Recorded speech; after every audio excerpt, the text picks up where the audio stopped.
મહેમદાવાદમાં શાળાનું શિક્ષણ કે બાળમજૂરી। મહેમદાવાદના ખંભાલીમાં ધોરણ 7ના વિદ્યાર્થીને પાણીની ટાંકી સાફ કરાવતા હાથ તૂટ્યો, તંત્ર મૌન।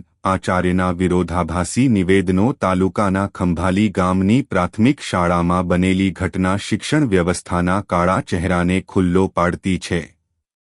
અહીં ધોરણ 7માં અભ્યાસ કરતા ધવલ સોલંકીને શિક્ષકે પાણીની ટાંકી સાફ કરવા ચઢાવ્યો હોવાનો ગંભીર આક્ષેપ થયો છે। ટાંકી સાફ કરતી વખતે ધવલ નીચે પટકાતા તેનો હાથ ગંભીર રીતે તૂટી ગયો। હાલ બાળકના હાથમાં ફ્રેક્ચર થતાં નિદાન કરાવ્યું છે, જેને કારણે બાળકનું આગામી સત્ર બગડે તેનો ભય છે। મહેમદાવાદ તાલુકાના ખંભાલી ગામની પ્રાથમિક શાળામાં ભણતા વિદ્યાર્થીને શાળાના શિક્ષકે પાણીની ટાંકી સાફ કરવા ટાંકી ઉપર ચડાવતા ધોરણ 7નો વિદ્યાર્થી પડી જતા હાથ તૂટી ગયો છે।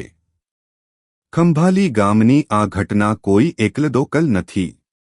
જિલ્લામાં અગાઉ પણ શાળાના શિક્ષકો દ્વારા બાળકો પાસે સ્કૂલ સાફસફાઈ, વાસણ ધોવડાવવાના બનાવો સામે આવ્યા છે। આજે સવારે ન્યૂઝપેપરના માધ્યમથી સમાચાર જાણવા મળે પછી તાલુકા પ્રાથમિક શિક્ષણાધિકારી દ્વારા શાળાની મુલાકાત લેવામાં આવી છે, જેમાં જાણવા મુજબ એક બાળક ટાંકી સાફ કરવા માટેની કામગીરીમાં ટાંકી પર ચડ્યો હતો, ત્યાંથી પડી જવાથી એના હાથે ઈજા થયેલ છે। સમગ્ર ઘટના શાળા સમય દરમિયાન બનેલ છે, એટલે ઘટના માટે જવાબદાર શિક્ષક કે મુખ્ય શિક્ષક જે કોઈ હશે એની જવાબદારી નક્કી કરી એની સામે શિસ્ત વિષયક પગલાં ભરવામાં આવશે। આચાર્યએ વાલીને 15,000 રૂપિયા આપીને મામલો બેસાડી દેવાનું બી કહ્યું હતું, એવા આક્ષેપો કરવામાં આવ્યા છે। એ બાબતે કશી કાર્યવાહી થશે? એ વર્તમાન પત્રમાં જાણવા મળ્યું છે, ડિટેલ તપાસ થશે એટલે એ હકીકત જે હશે બહાર આવશે। બાળકો પાસે સર ઘણી શાળામાં આવી રીતે કામગીરી કરવામાં આવતી હોય છે, તો આ ક્યારે બંધ થશે? સ્વચ્છતા અને સફાઈ કરાવી એમાં કોઈ વાંધો નથી, પણ આવા જોખમી કાર્યો કરાવવા બાળકો પાસે કરાવવા બાબતે ચેતવું જોઈએ, કામ ન કરાવવું જોઈએ। આવા કિસ્સાઓમાં જે તે શિક્ષકોને કેવી સજા કે કેવી કાર્યવાહી કરવામાં આવતી હોય છે?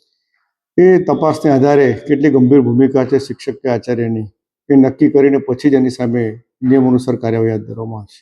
વિદ્યાર્થીને આ જે ઘટના થઈ એમાં કોઈ સહાયતા કરવામાં આવશે? હાલ પૂરતી તો એવી કોઈ માહિતી છે નહીં, છતાંય તપાસ કરીએ છીએ। એવી કોઈ યોજના છે નહીં કે બાળકને આપણે મદદ કરીશું।